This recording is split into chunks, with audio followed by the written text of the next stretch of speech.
Hi guys, this is Samm'y and Stue'y. Hi. We have just done a 10-day trip around New Zealand.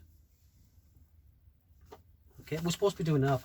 We haven't done it around New Zealand, it's around the South Island. Right, okay, we'll start again then. Okay. Blooper. Go on then. Can you tell we're new to this? We are Samm'y and Stue'y. Welcome to our New Zealand adventures. Let's go. Y'all got dreams. Y'all want Hotel. but what you gonna do for it? How you gonna move for it? What you gonna be? And do you believe you can do anything? But what you gonna do for it? How you gonna move for it? What you gonna be?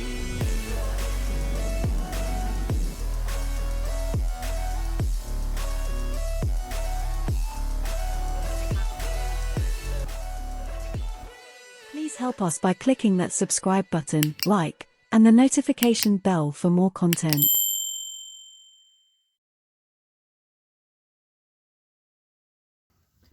Hi guys, this is Samm'y and Stue'y. Hi. We have just done a 10-day trip around New Zealand. Okay, we're supposed to be doing half. We haven't done it around New Zealand, it's around the South Island. Right, okay, we'll start again then. Okay. Blooper. Go on then. Can you tell we're new to this? Okay, are you ready? Yeah. Right, 1, 2, 3. Hi guys. Samm'y and Stu here. Hi. We've just done a 10-day trip around the South Island, starting from Christchurch, right across to the west coast, heading down to Queenstown, and then back up across the east coast, back to Christchurch. We have been to New Zealand before, the North Island, because Sam's got family up there. But what we're going to do this time is give you top 10 tips for travelling in New Zealand. That we think. Haven't been here before. Sam lived here for 5 years. So these are some really important tips to give you. Starting from number 10. Number 10 is... 10, alcohol. Alcohol, yes. They are extremely keen on zero tolerance drinking. I think under 20-year-olds driving, there is a complete zero tolerance on drinking alcohol. And 20 years and above, is it 250 micrograms? 250 micrograms of alcohol per to litre a of breath. They, on their website, they'll clearly tell you that one person could have 1 or even 2 drinks and be okay, and somebody could have 1 drink and not be okay. So their advice is don't drink and drive at all. Get somebody else to drive and be a designated non-drinker. Definitely. Okay. Number 9. Number 9. Recycling. Recycling. Over to you. There are huge amounts of recycling areas over here, and they do encourage you, obviously at campsites, to take your rubbish and your recycling with you. Yeah, there's no bins a lot of the campsites, the dock sites or even the private ones, because that encourages people to use the bins and litter if there is bins there. So please take your rubbish away with you. There are in towns and areas just outside towns, Shopping centres, main supermarkets. streets, huge amount of recycling. Cardboard, glasses, you name it, they do it. So be responsible and take your rubbish with you and recycle. For sure. Number 8. Number 8. Drone and usage. We just bought a DJI drone mini, Mavic Mini, and we read the regulations before came over to New Zealand, which were very strict on not using them within 4 kilometres of airports and not over public. Very similar to the UK. However, a lot of the big places, the sites, the scenes that you're going to see, is there's no drones allowed, the signs everywhere. So please be very careful using your drones, because you will get them confiscated if you use them in a no drone area. We did speak to one chap at a dock site. Yeah, a dock site, that although it doesn't say on any of the literature or on the sites where it says no drones, he was quite angry of using a drone on a dock site. So again, don't use them on dock sites, because you can be fined and confiscated. You sure can. Number 7. Number 7. Groceries. Groceries, yep. We always use Pack and Save. Bearing in mind, Sam lived here for 5 years in the North Island. Pack and Save is the cheapest supermarket that you can go to. Normally in the big towns, they're absolutely huge. They are a lot cheaper than New World or Countdown, and obviously your corner shops. So we went in there and we found everything that we needed to find. Yeah, I mean, what did we spend? Can't remember what we spent. The first big shop, I think we probably spent about 60 or 70 pounds. About 60, 70 It was about pounds shopping for a week. It was about $160, wasn't it? Yeah. And when we stocked up on absolutely everything, all the essentials and the staples that we needed for our 10-day trip, and then we just topped up in between. Yeah. But certainly Pack and Save is the cheapest. It's huge. You'll get everything at Pack and Save. For sure. Number 6, Number drinking 6, water. Drinking water, yes. The dock sites, the Department of Conversation. Number 6 is this. We'll start that again. Department of Conversation. Yeah. Okay. Number 6, dock sites. No. Number 6. Drinking water. Number 6, drinking water. A lot of the dock sites that you'll go to or campsites, their water is rainwater. So although New Zealand is very clean, very pure, the air, still wouldn't recommend drinking the rainwater. And it does. You generally have a sign there to say boil before use. Yeah, they are very good though. There's lots of washing facilities, etc. So I mean, certainly make use of the water that you can get. But if you are drinking it, then for sure boil it or even buy it. Pack and Save. It was $1 for a big 5-litre Yeah. bottle of water, so it's really cheap to buy. It is. Number 5. Number 5, Dock passes. dock passes. Here's one we prepared earlier. Okay, Sam got this online before we even travelled. I think it was $60 for 2 people for a week. And that's around about £30 at the exchange rate at the moment. That gives you free access, I should say, to scenic and standard campsites, which just obviously have the basic toilets, washing up facilities, etc. Yep. It doesn't give you permission to go onto proper service dock campsites, which are the ones that have Does hot it give you a showers. discount though? Does it give a discount for those?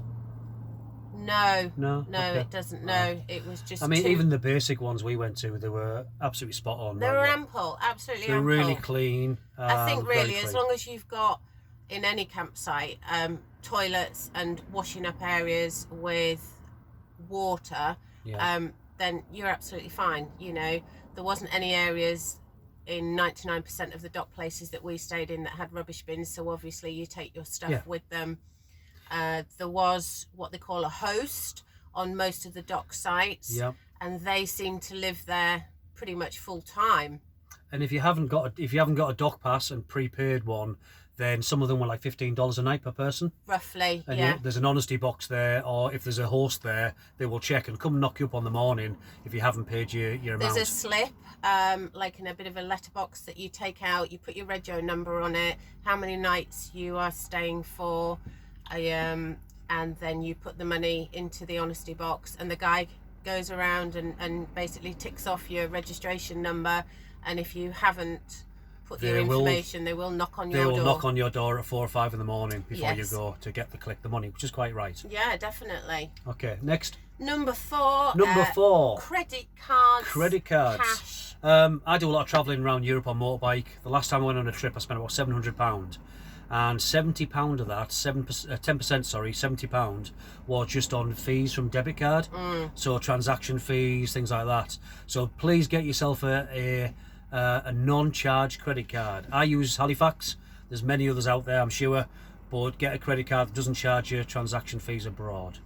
And we found as well, not just here, but everywhere that we go to abroad, we always split whatever cash we've got between us, just in case you were ever had your purse or your wallet stolen. Or lost. At least you've Yeah. got half of your cash. Yeah, cards and cash split, and just be safe, just in case you lose it or gets robbed. Credit cards are great, we found, for filling up and buying groceries, filling up fuel, all the big expense ones, because obviously, you know, you're not going to go through your cash. That brings us on to the next one, which was fuel, was it?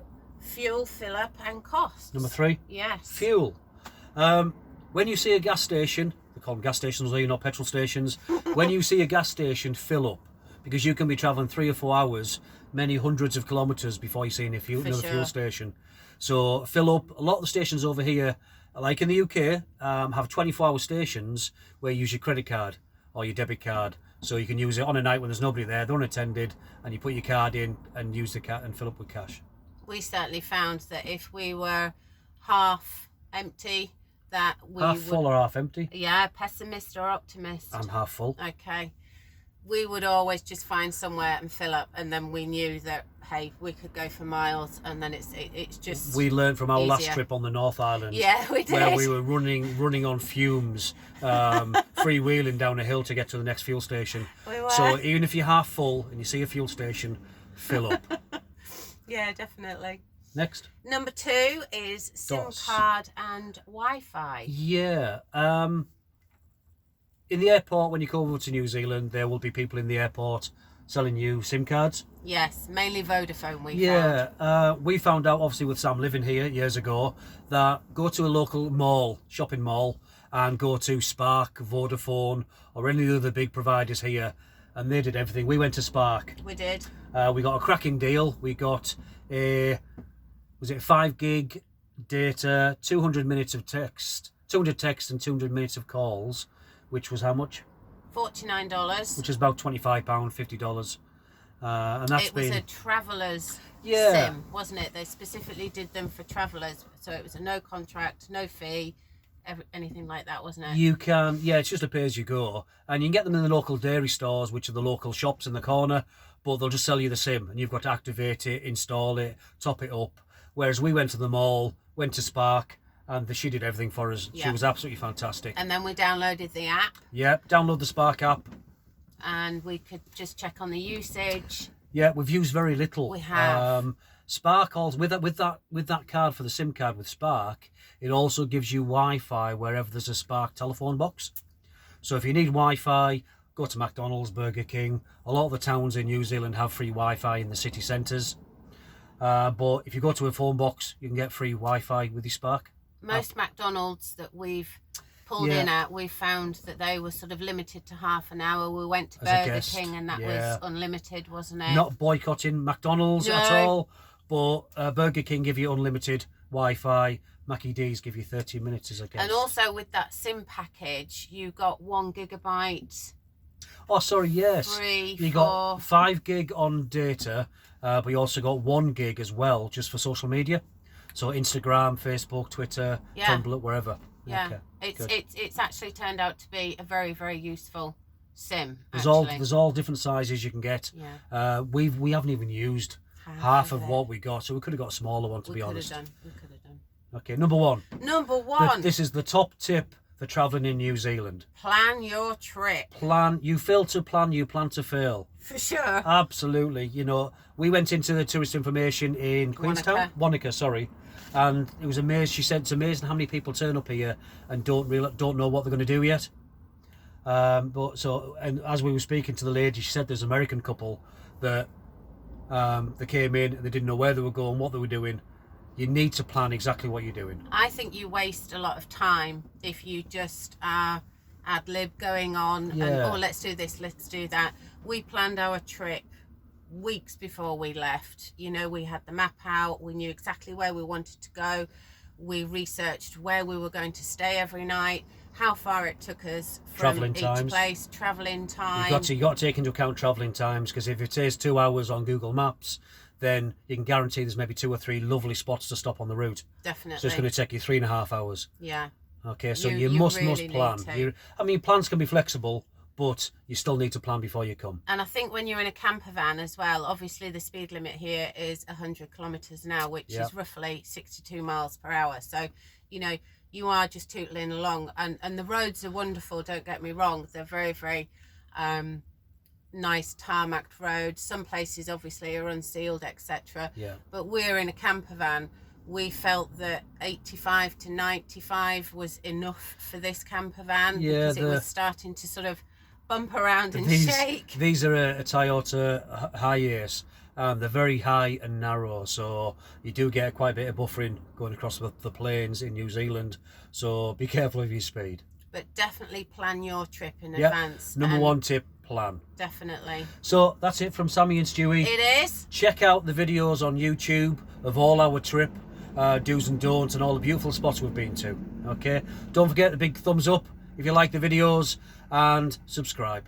And any comments, just pop them down below. We'd love to hear from you. And so we'll see you shortly. Bye. Bye.